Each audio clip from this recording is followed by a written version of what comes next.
Once upon a time, there was a very rich man living in Benares, in northern India. When his father died, he inherited even more wealth. He thought, why should I use this treasure for myself alone? Let my fellow beings also benefit from these riches. So he built dining halls at the 4 gates of the city, east, west, north and south. In these halls he gave food freely to all who wished it. He became famous for his generosity. It also became known that he and his followers were practicers of the 5 training steps. In those days, there was a silent Buddha meditating in the forest near Benares. He was called Buddha because he was enlightened. This means that he no longer experienced himself, the one called I or me, as being in any way different from all life living itself. So he was able to experience life as it really is, in every present moment. Being one with all life, he was filled with compassion and sympathy for the unhappiness of all beings. So he wished to teach and help them to be enlightened just as he was.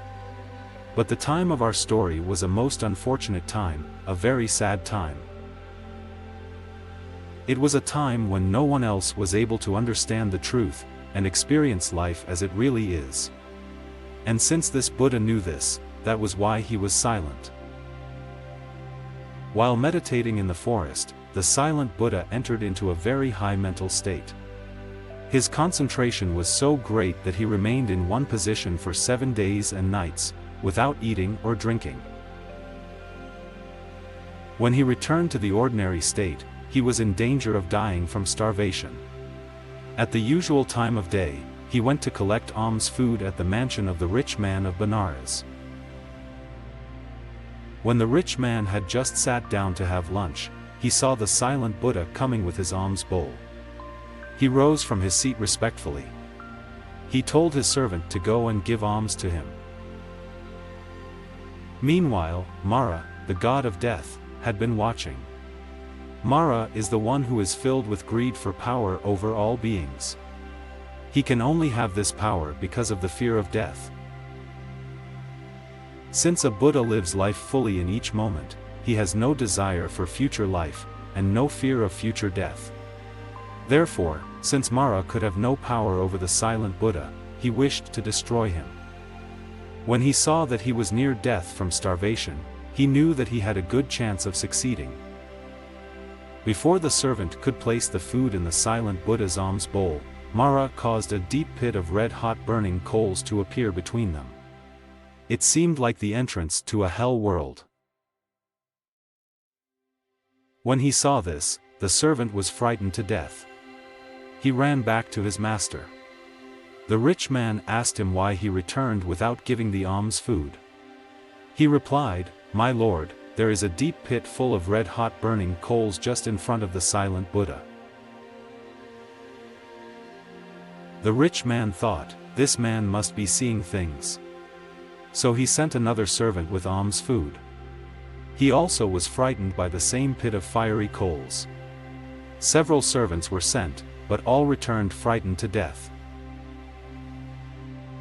Then the master thought, there is no doubt that Mara, the god of death, must be trying to prevent my wholesome deed of giving alms food to the silent Buddha. Because wholesome deeds are the beginning of the path to enlightenment, this Mara wishes to stop me at all costs. But he does not understand my confidence in the silent Buddha and my determination to give. So he himself took the alms food to the silent Buddha. He too saw the flames rising from the fiery pit. Then he looked up and saw the terrible god of death, floating above in the sky. He asked, "Who are you?" Mara replied, "I am the god of death." "Did you create this pit of fire?" asked the man. "I did," said the god. "Why did you do so?" "To keep you from giving alms food, and in this way to cause the silent Buddha to die.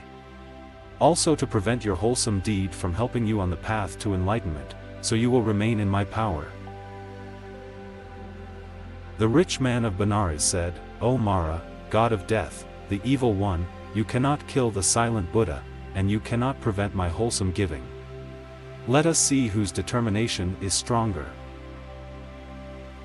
Then he looked across the raging pit of fire, and said to the calm and gentle enlightened one, O silent Buddha, let the light of truth continue to shine as an example to us. Accept this gift of life. So saying, he forgot himself entirely, and in that moment there was no fear of death. As he stepped into the burning pit, he felt himself being lifted up by a beautiful cool lotus blossom. The pollen from this miraculous flower spread into the air, and covered him with the glowing color of gold. While standing in the heart of the lotus, the great being poured the alms food into the bowl of the silent Buddha. Mara, god of death, was defeated. In appreciation for this wonderful gift, the silent Buddha raised his hand in blessing. The rich man bowed in homage, joining his hands above his head. Then the silent Buddha departed from Benares, and went to the Himalayan forests.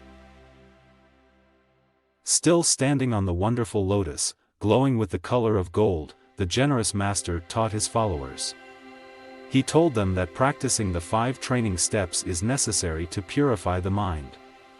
He told them that with such a pure mind, there is great merit in giving alms, indeed it is truly the gift of life. When he had finished teaching, the fiery pit and the lovely cool lotus completely disappeared. The moral is, have no fear when doing wholesome deeds.